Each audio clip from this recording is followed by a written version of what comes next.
Today, our board president will explore some village topics, including the new water and sewer projects, along with a few hot topics. It's coming right now, so stay tuned.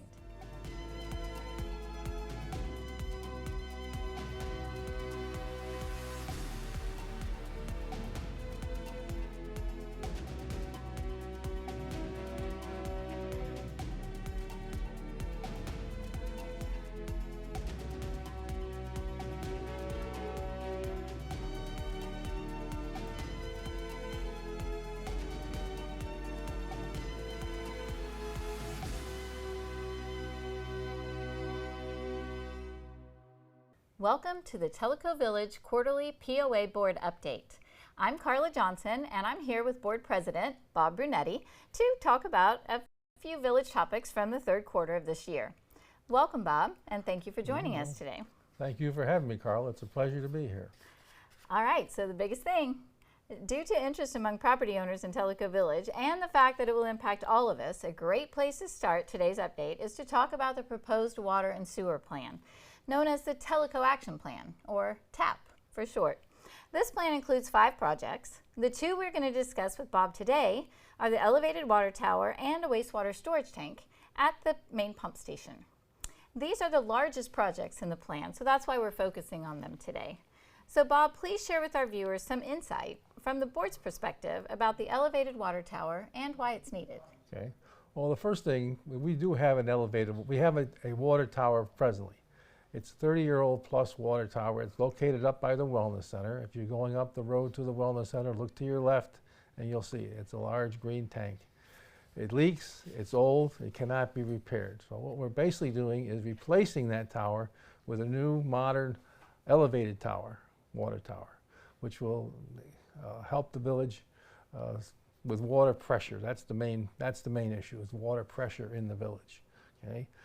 Some of the questions I get, obviously, why is there a necessity for a new tower when we have the LUB tower over in West Cemetery Road, a 1 million gallon tank? That tank helps us, but as Matt Benoit explains in his video, which if you haven't seen is on the POA website, it helps us, but it doesn't really take care of all of our problems. Now, what's the location of that new water tower that you're talking about? The new water tower will be located in the same area as the present water tower, which is up by the Wellness Center. Up on the hill. Up on the hill to the left of the Wellness Center. So when is that water pressure issue identified? The water pressure issue is in the morning hours between 5 a.m. and 10 a.m. That's when people are irrigating their lawns, taking showers, washing their clothes, washing dishes. That's when the water pressure drops in the village.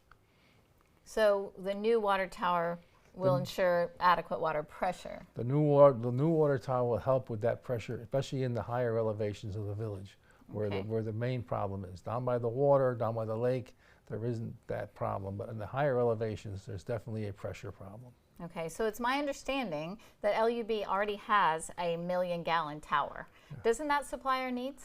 That helps, but it doesn't supply all our needs. That's the reason we have a water tower.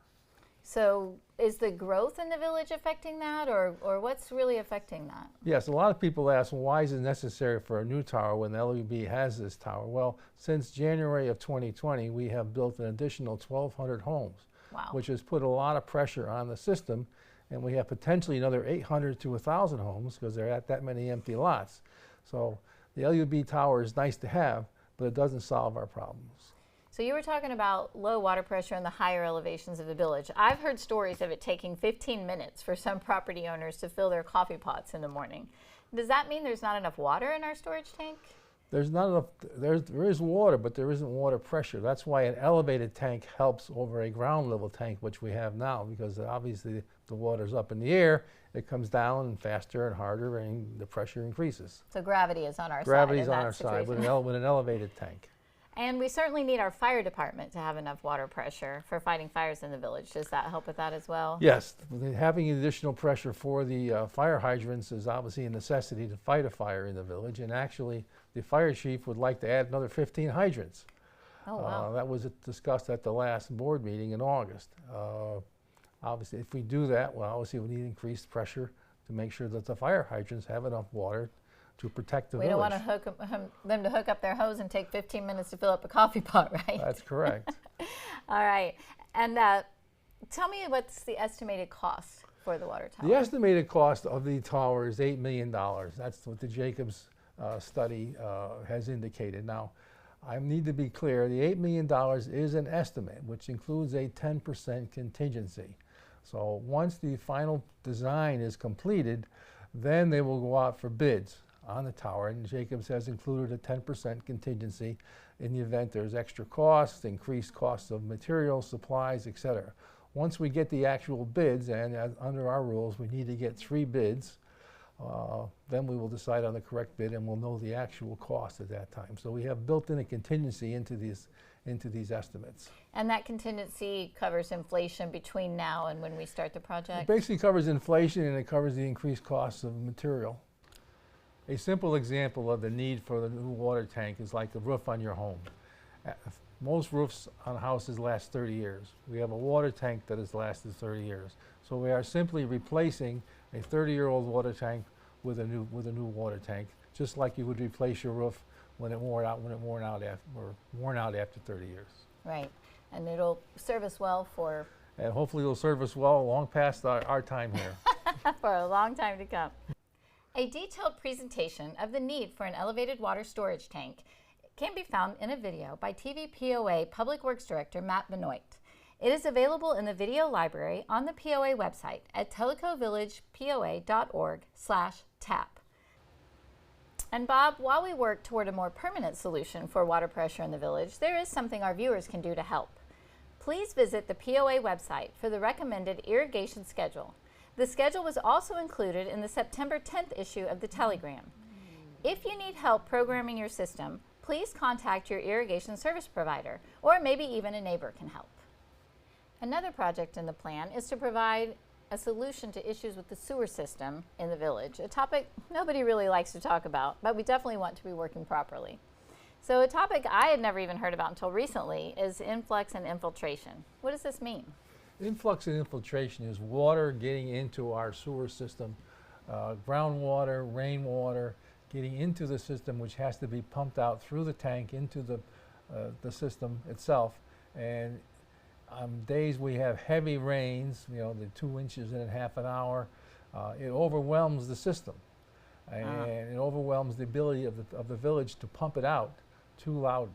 Is this an issue unique to Tellico Village? No, it is not. It's an issue that has been looked at by numerous communities, POAs, associations, who all have had to deal with this problem, where their system gets overwhelmed by water, basically. So how does I&I affect the village specifically? Okay, in the village we have a closed system.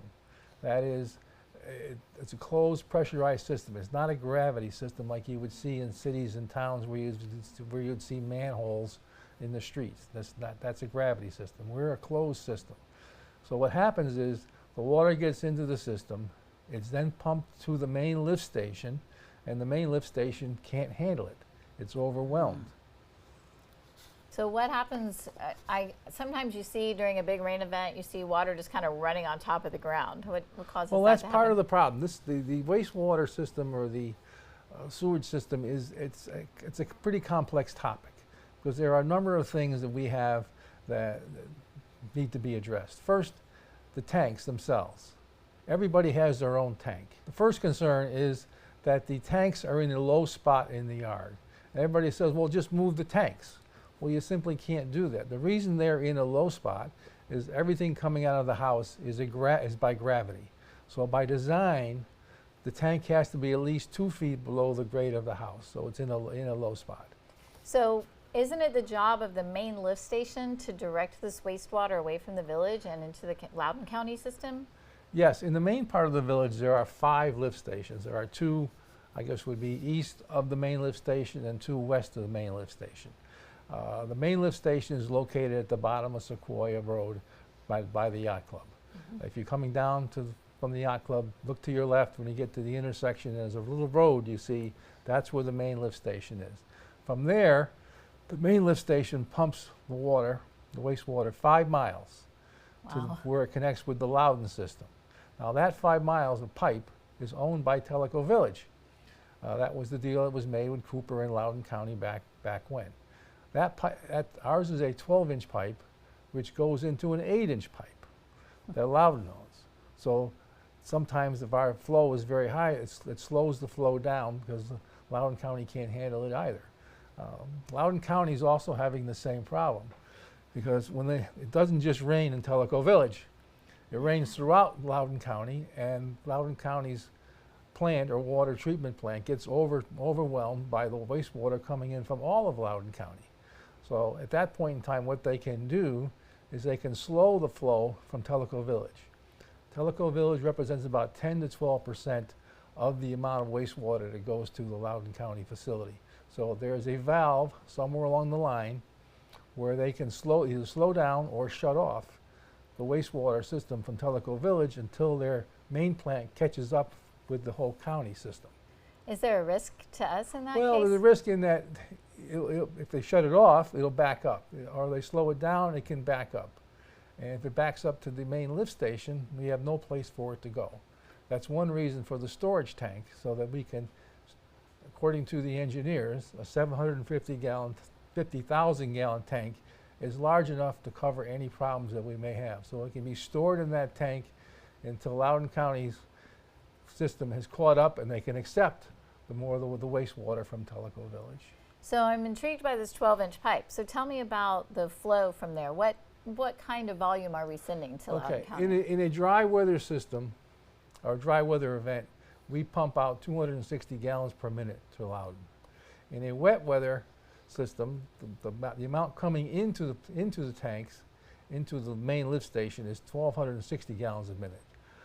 Our capacity, those pumps have a capacity of 1,100 gallons per minute to pump out. So obviously we're pumping it, more is coming in that can be pumped out on a regular basis. So the wastewater holding tank would help alleviate that problem as well? The wastewater tank would alleviate that problem because the water could be stored until such time as it could be sent out. Until we can pump it and until Loudoun County can accept it. Yeah. Right. Yeah. Okay. So it's clear to me that significant research, thought, and consideration has been done by the board to determine a solution to this issue. Tell me about that. Basically, we've been looking at wastewater and water since 2017. On the POA website, under Public Works, there are approximately 10 reports from Jacobs Engineering, a top-tier engineering firm, dealing with issues of water and wastewater. We've been looking at that, trying to figure out the best way to do it. There have been a number of things I've looked at. What are the options that are being considered? Well, first option, as I said, the tank is in a low spot. Some people say, well, just raise the tank. Well, that would mean taking 5,500 tanks, digging them up, and putting them in a higher spot where the water wouldn't go to them. Obviously not very cost effective. Just a quick question about the tanks. So is that the only way that water can infiltrate our system, since it's a closed system and not a gravity system? The tank is the problem. The tank is because the water, there's two ways water gets into the tank: through the top of the tank and through the pipes that go into the tank. There's one pipe coming from the house, and there's one pipe going out from the tank. Right. Those both have seals around them. Over time, those seals deteriorate, allowing water to seep in to the tanks. So I guess one fix would be to inspect and reseal all of those tanks. That's an option. Obviously, we looked at. Now, the problem with that is there are 5,500 tanks, and we don't know which ones the seals have broken down on. So Matt Brunetti went out and looked at some of these tanks, and they can basically expect 5 tanks a day. Times 25 a week, times 50 weeks, 750 tanks a year. We have 5,500, so it would take 5 years or more to inspect all these tanks, unless you went out and hired a whole bunch of new employees to just do, quote, tank inspections. Now, we could start with the older tanks, obviously, but it's not a very feasible option. Well, have you looked at any other options? Well, again, as I started to say about raising the tanks, because it's a gravity feed system out of the house, if you raise the tank to a higher level, then the homeowner would have to put in a pump in their house to pump the wastewater from the house up to the tank. The cost of that, they tell me, is about $3,500. So the homeowner would have to incur that cost. Not considering the cost of digging up and relocating all of those, is that included in the 3,500? No, that's just for the the pumping system. So not an economically not really feasible economic solution. or a feasible idea. Okay, and is roof drainage? The roof drainage, you know, landscapers and builders, they build the house so that the drainage goes away from the house, obviously. When your roof drains drain, they go away from the house. Now they go down to a low spot. As we all know, water goes downhill. So if the tank is in the way, that roof drain water is going directly at the tank, and it filters into the tank either through the seals or through the top or whatever. There are a number of people whose tanks are underwater when we have one of those heavy rains. If we can identify those tanks, we can add what's called a riser on them, but that's also an expensive little project. One homeowner back in July at the board meeting talked to me about this, and he after all the talk, he went out and checked his roof drains, and they did in fact funnel the water directly at his tank, away from the house. He on his own had somebody come and dig up those roof drains, reroute them so they went away from the tank. It cost him $3,500, he said.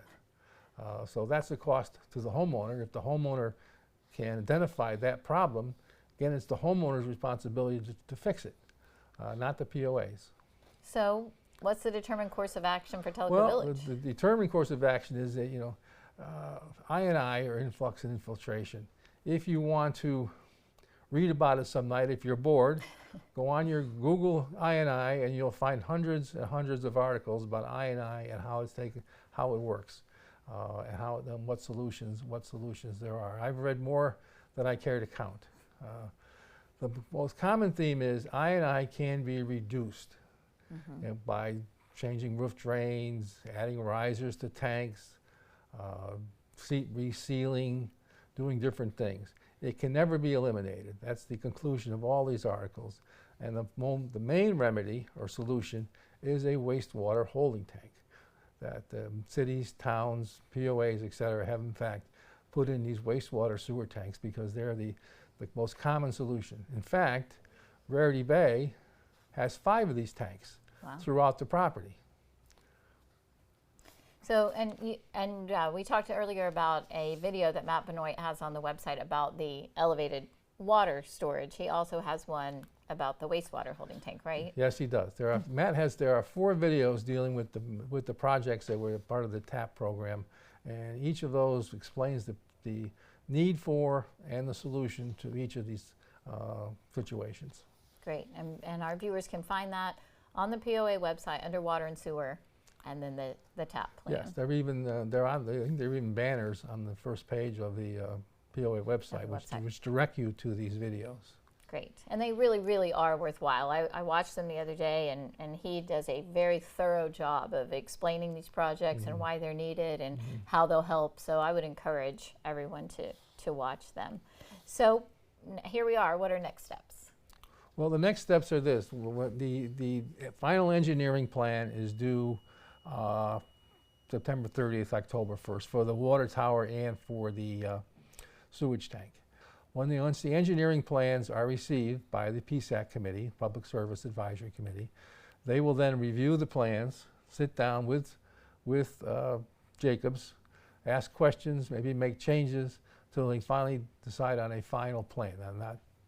Once a final plan is set, they will then go out for bids. Now, we require that there be 3 bids for any type of project like this. So what happened, PSAC will send, Jacobs will go out and get 3 bids, different contractors that they work with more than likely, to build the water tower and the tank. Once the bids are received, they will then go back to PSAC. PSAC will review the bids, have questions, changes, etc. Once PSAC sets on a particular bid, it may not be the cheapest, but they will pick the best bid. They will forward that then to the POA or the Finance Committee first, and then the POA, which will make the final decision on the bids. So we have lots of property owners involved in this process, from the Finance Advisory Committee, the PSAC Advisory Committee, and the board as well, right, before any of these projects get approved. Correct. And what is the estimated cost for this part of the project? Well, the water tank, again, the estimated cost is $8 million. The estimated cost for the sewer tank is $10 million. Again, that includes a 10% contingency. If you want to look at the October 23 Jacobs report on the wastewater tank, at the end of it, in pages 70 to 72, they give you actual numbers as to the cost of the wastewater tank. It's about 8.9 million is there, so the 10% brings it up to the $10 million estimate. Right. But that does detail all of the costs and all the variables involved in the wastewater tank. So there are some other elements of the TAP plan that also that are due on October 1st. Which parts of the project? They are the odor control study, dealing with the odor situation in the other lift stations around the village where there is an odor problem, and to the Kahidi water and sewer study. Both of those are also due October 1st, and they will both, as they go along, they will both follow the same path. Okay. Again, they'll follow the process of the Teleco Action Plan and go through the same thing. That's correct. But the two immediate ones are the water tower and the wastewater treatment plant. So overall, what would you say about these projects as far as how they impact Teleco Village? I think these projects, the board has determined these projects are necessary, absolutely necessary for the health and welfare of Teleco Village. We have to supply water to our homeowners. We have to have adequate water protection from fire protection. We have to have a way to treat the wastewater. Since we own the wastewater and the water system, we have to ensure that they are in working order and that they do what they're supposed to do. Now, the other consideration on the wastewater tank is where it's located. It's located, as I said, at the end of Sequoia Road. That's about 100 feet from the lake. Mm-hmm. If there was a spill or an overage out of that pump system, or the pump broke down and it couldn't pump water and it spilled, it would go directly downhill into the lake, which is something we don't want to see happen. So the wastewater tank is like an insurance policy for that also. Great. So obviously this is an investment into our infrastructure, and as the TAP communication stated that you sent out to all of the property owners in our newspaper boxes, was that it will preserve the quality of life and protect the property values in the village. So. I mean, we think it's absolutely necessary. I mean, we don't want to see property values deteriorate because we have a suspect water and sewer system. I mean, we need to make sure that system works. Well, I appreciate the board and the committees and everybody has played such a vital role into making sure that we're protecting the future of the village. The total estimated cost for the 5 projects, the ones that are included in this water and sewer upgrade plan, what is the estimated cost and how are we going to pay for it? Well, as I stated in my letter, the estimated cost through the Finance Committee is $36 million. $7 million of that is going to be used from the reserve funds that we presently have, leaving $29 million needed over the next 5 years to complete these projects. The Finance Committee studied this, basically looking at what we have in reserves, what we're going to need in reserves, the cost of these, and we came up with an $80 fee per month for a period of 5 years, and that fee will go directly and to be used only for water and sewer projects. It'll be kept in a separate account, and that should give us sufficient funds to pay for these projects and not deplete our reserve fund down to nothing, right. which the reserve study says we should never do.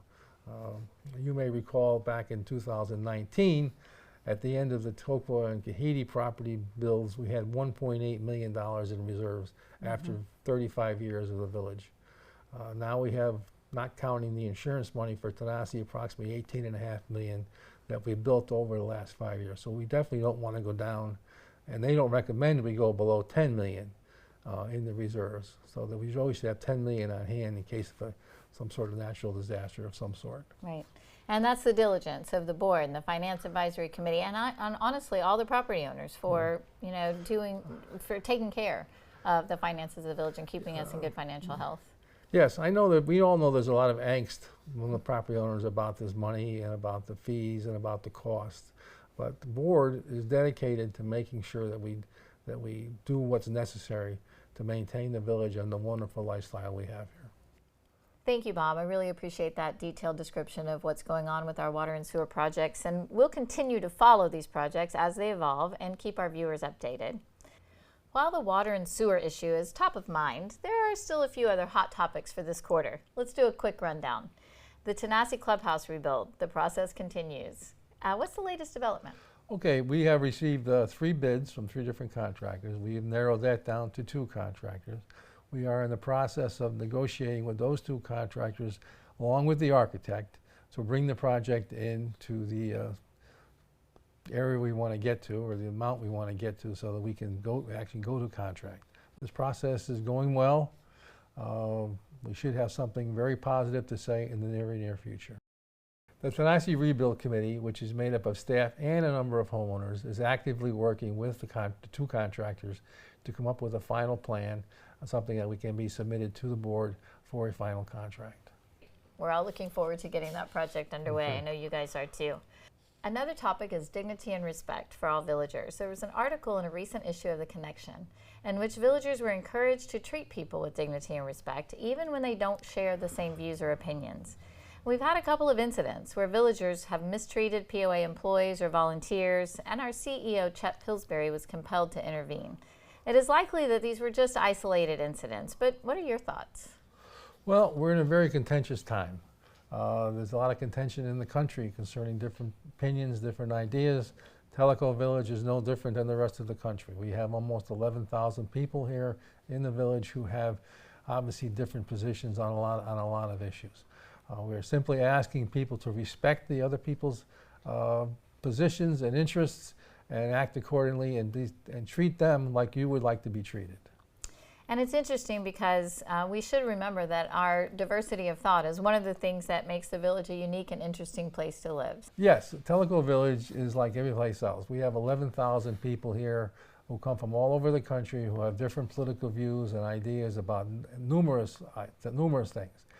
We are, however, one big community which should get along and try to get along. We ask everyone to respect their neighbors' views and ideas and treat them just the way you would like to be treated. Now, it's an election year, which is part of the diversity of thought here. So speaking of elections, there are some guidelines for those candidate signs some of our villagers may have in our yards. Yes, the POA policy, that's a written policy concerning political signs. You are allowed to have 1 sign per candidate in your yard or wherever you want to have your backyard if you're on the golf course or something. So you can have, if you're supporting 10 candidates, you can have 10 signs. But it's only 1 sign per candidate. The signs are up now. They're 60 days before the early voting started, and they have to be down the day after the election. That's the POA written policy on political signs. Great. So, and it's also election time in Tellico Village. So there are 2 open positions for the POA board this year, and we have several candidates. That's correct. There are 2 open positions this year. There'll be a candidate forum on October 30th. As in previous years, you'll all be receiving flyers and notes and letters from each of the candidates stating their position. Again, the candidate forum will be held at the church on October 30th, where all 7 candidates will show up and let you know what they're all about. The voting period will take place from November 3rd through November 21st. Again, you'll receive a letter with a code and a password, and you'll be voting electronically. And that's 1 vote? It's 1 vote per lot. So if you own 2 lots, you get 2 votes, but it's 1 vote per lot, so a husband and wife count as 1. The board election calendar and more information can be found on the TVPOA website under Board of Directors. And finally, our last top topic, the Finance Advisory Committee and the POA staff have been preparing for the 2025 budget for board review and approval. What do our viewers need to know about the budget process? Well, the staff and the board and the Finance Committee have been diligently working on the budget for 2025. There have been numerous meetings with department heads, with the Finance Committee to go over the figures and look forward to a budget for 2025. It's an ongoing process right now. The budget should be ready sometime by the middle of the end of October, and on November 6th, the budget will be reviewed to the public. From 9 a.m. to 12 p.m., the budget will be there. The public can come and listen, talk. At the Yacht Club? At the Yacht Club, as we've done in previous years. So, and the budget should be adopted at the November board meeting. Okay, and that's on November 20th. That's correct. All right, as always, we encourage our viewers to attend these meetings or watch online for the most up-to-date information and for an opportunity to ask questions or provide feedback. And that's a wrap for Hot Topics and for our third quarter update. As always, thank you, Bob, for taking the time to be here today and keep our viewers informed on board activities. Okay. Especially today's topic was a little complex, so we appreciate you taking the time to give us that information. Okay. Well, thank you for having me. I look forward to the next update. Next update, that's right, in December. We'll be back to share with our viewers about the fourth quarter of 2024. Thank you for tuning in to your POA Board Update. And remember, you can watch the live stream of board meetings as they happen or on demand later.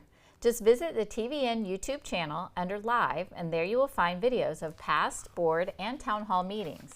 And be sure to join us again next quarter for more timely topics. As always, thank you for watching Tellico Village Network. We'll see you next time.